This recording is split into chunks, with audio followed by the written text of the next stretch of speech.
Capítulo 3. Narrativa da Alice Levin. Arthur deve ser o bebê mais adorável, e não estou dizendo isso porque sou uma mãe amorosa. Não. Ele e sua pequena mancha desalinhada de cabelos ruivos brilhantes e olhos brincalhões, que quase irradiam uma luz azul enquanto seu olhar, às vezes, parecia quase inteligente. Não, já te disse, não sou uma mãe amorosa. Eu pretendo ser uma mãe rígida e justa. Não posso contar com meu marido para ensinar ao pequeno Art qualquer bom senso. Pelo amor de Deus, ele tentou ensinar meu bebê a lutar quando ele mal conseguia engatinhar. Eu sei que este pequeno patife ficaria igual ao pai se eu o deixasse em paz. Assim que ele começou a engatinhar, fiquei tão orgulhosa que estava prestes a derramar lágrimas, mas não sabia o quanto ele seria difícil assim que se movesse. Eu juro, não há um único momento em que eu possa tirar meus olhos dele antes que ele se arraste para a sala de estudos. Que estranho. Fizemos questão de comprar para ele muitos bichinhos de pelúcia e brinquedos de madeira para brincar, mas ele sempre acaba indo para a sala de estudos. Isso, pelo menos era o oposto de seu pai, vendo como Reynolds quase gravita para longe de textos mais longos do que o jornal semanal. Vendo como ele ficou animado quando saímos para a cidade, decidi comprar comida uma vez a cada 2 dias, em vez de 2 vezes por semana. Não, já te disse, não sou uma mãe amorosa. Isso é para sua educação do mundo exterior e para a comida fresca em casa. Isso ha. É isso. Meu filho parecia estar interessado em muitas coisas.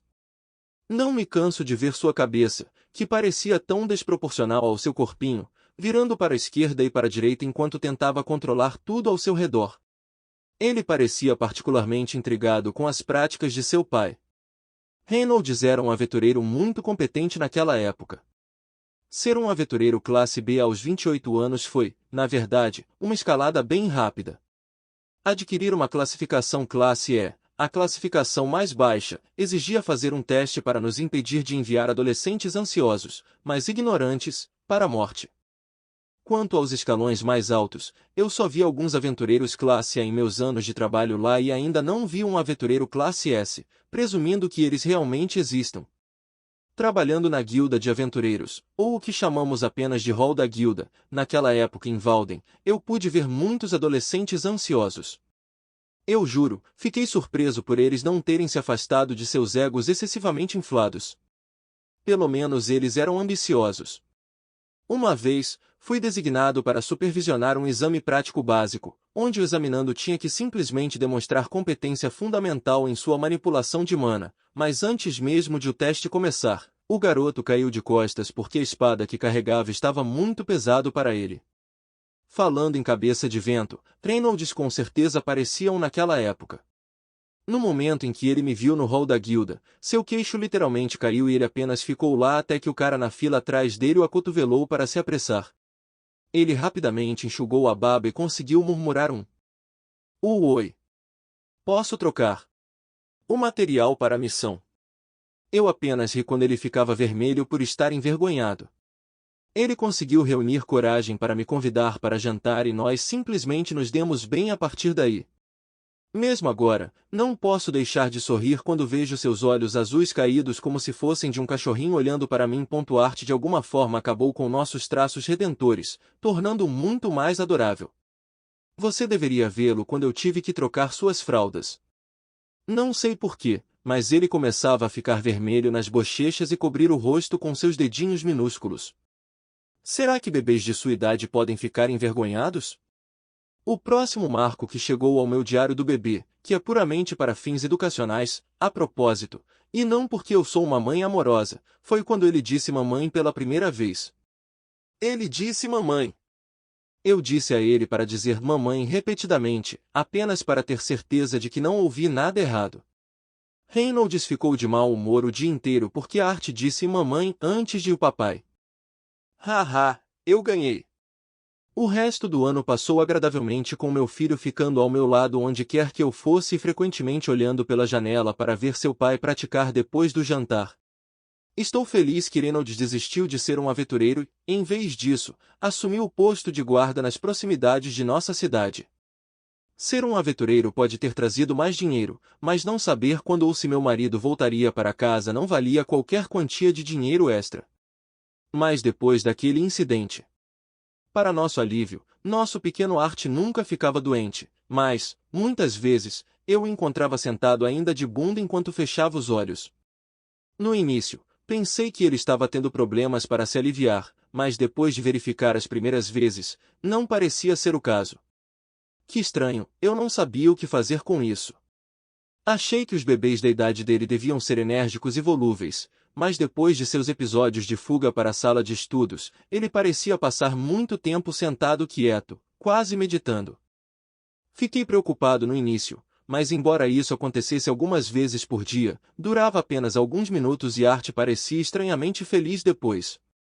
A maneira como ele levanta os braços e olha para mim me dá vontade de guardar ele dentro de um potinho e não deixar ninguém pegar.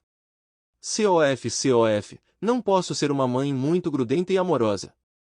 Narrativa do Arthur Levin. Cerca de 2 anos se passaram desde que fiz minha difícil jornada para a sala de estudos. Desde então, eu estava constantemente tentando reunir os pequenos pedaços de mana espalhados em meu corpo e focalizá-los na tentativa de formar um núcleo de mana. Deixe-me dizer, foi uma tarefa lenta e árdua. Eu teria mais facilidade em aprender a andar com as mãos e comer com os pés neste corpo condenável do que tentar fazer com que meu núcleo de mana se condensasse. Eu podia ver o porquê do livro dizer que demoraria pelo menos até a idade da adolescência para uma pessoa despertar. Se eu tivesse deixado as partículas de mana em meu corpo se moverem sozinhas, levaria pelo menos uma década para elas gravitarem em direção umas às outras para formar qualquer coisa remotamente próxima a um núcleo de mana. Os rituais diários consistiam em eu tentar gastar o máximo possível de minha energia limitada reunindo minha mana enquanto eu evitava que meus pais percebessem isso. Meu pai parecia pensar que jogar uma criança para o alto seria muito divertido. Embora eu saiba que haveria um tipo de efeito de adrenalina que pode excitar algumas pessoas, quando a mana foi usada para reforçar seus braços e eu fui atirado para o ar como um projétil em alta velocidade, a única sensação que tive foi de náusea e um choque traumático medo de alturas. Felizmente, minha mãe tinha um controle bastante firme sobre meu pai, mas ela me assustava às vezes. Muitas vezes a peguei olhando para mim, meio babando, olhando para mim como se eu fosse algum tipo de carne premium. Tentei me adaptar ao meu corpo falando apenas frases muito simples. Depois que eu disse mamãe, pela primeira vez para que ela soubesse que queria mais comida, ela quase caiu no choro de alegria. Já faz muito tempo que não recebo esse tipo de afeto maternal. Desde então, eu me limitei a apenas tentar falar o suficiente para passar o ponto, sem necessidade de gramática. Além disso, o ritmo do meu treinamento era extenuante e lento, mas eu estava tendo uma vantagem muito grande em comparação com todos os outros, então não estava reclamando. Os últimos 2 anos não foram desperdiçados, pois finalmente reuni toda a minha mana em meu plexo solar e estava no meio da condensação de um núcleo de mana quando